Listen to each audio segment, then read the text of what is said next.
శ్రీవారి పరకామణిలో చోర శిఖామణి వ్యవహారం ఇప్పుడు పొలిటికల్ తుఫాన్ కు దారితీసింది. ఇది వైసీపీ వర్సెస్ కూటమి ఎపిసోడ్ గా టర్న్ తీసుకుంది. దీనిలో తన ప్రమేయం ఉందని తేలితే అలిపిరిలో తల నరుక్కుంటానని, దమ్ముంటే సిబిఐతో విచారణ జరిపించాలని భూమన ఛాలెంజ్ చేశారు. 2 రోజుల్లో సంచలన విషయాలు బయటకు వస్తాయి అంటూ భానుప్రకాష్ కౌంటర్ ఇచ్చారు. టీటీడీ పరకామణిలో చోరీ తెలుగు రాష్ట్రాల్లో సంచలనం సృష్టించింది. దొంగను పట్టుకున్నారు. అయితే ఆ దొంగ వెనకాల ఉంది మీరంటూ వైసీపీ కూటమి నేతలు దుమ్మెత్తిపోసుకుంటున్నారు.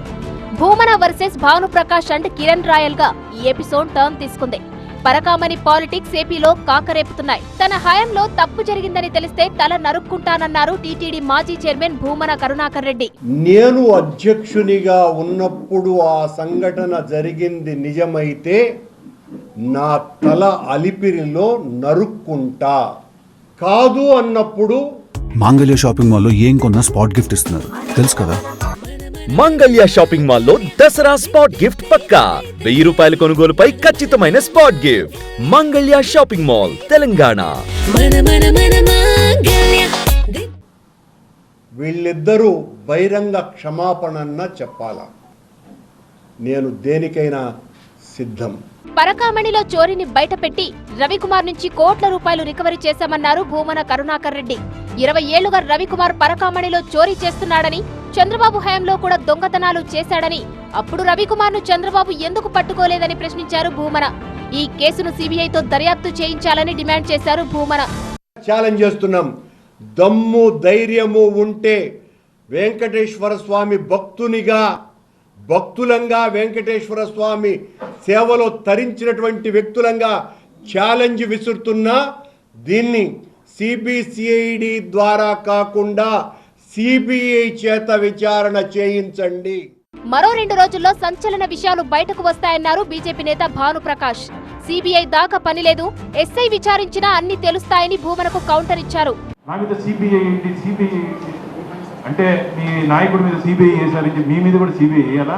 ఎస్ఐ స్థాయి అధికారి విచారణ చేస్తే చాలు, మీకు సిబిఐ అవసరం లేదు. ఎస్ఐ స్థాయి అధికారి విచారణ చేస్తే చాలు.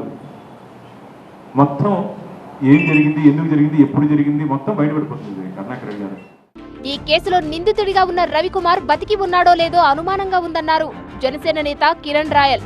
రవికుమార్ 300 కోట్లు దొంగతనం చేశాడని ఆరోపించారు కిరణ్ రాయల్. రవికుమార్ నుంచి వైసీపీ పెద్ద తలకాయలతో పాటు అధికారులకు కూడా ముడుపులు ముట్టాయని ఆరోపించారు జనసేన నేత. దొంగలేం చేశారు మీరు? దేశం దాటిచ్చారా? నాకు అనుమానం అతను ప్రాణంతో ఉన్నాడా లేదా అనేసి. రవికుమార్ ఎక్కడున్నాడు? రవికుమార్ తీసుకురండి. ఆ డబ్బులు 40 కోట్లు ఏదో లెక్కాచారం బిల్డింగ్లు ఇచ్చారన్నారు. ఆ బిల్డింగ్ కాగితాలు ఎవరి దగ్గర ఉన్నాయి? టీటీడీకి ఇచ్చారా? ఎక్కడెక్కడ ఇచ్చారు? బహిరంగ చేయండి. మిగతా డబ్బులు ఏమైనాయి? 100 కోట్ల నుంచి సాక్షాత్తం మాజీ చైర్మన్ చెప్పాలి. ఇప్పుడు 100 కోట్లు ఆయన చెప్పాలంటే అది 100కి 3 ఉండొచ్చు, 300 కోట్లు ఉండొచ్చు. నీరు పల్ల మెరుగు, నిజము దేవుడెరుగు. ఈ మ్యాటర్లో చోర నీడల వెనుక అసలు జాడలెవరు?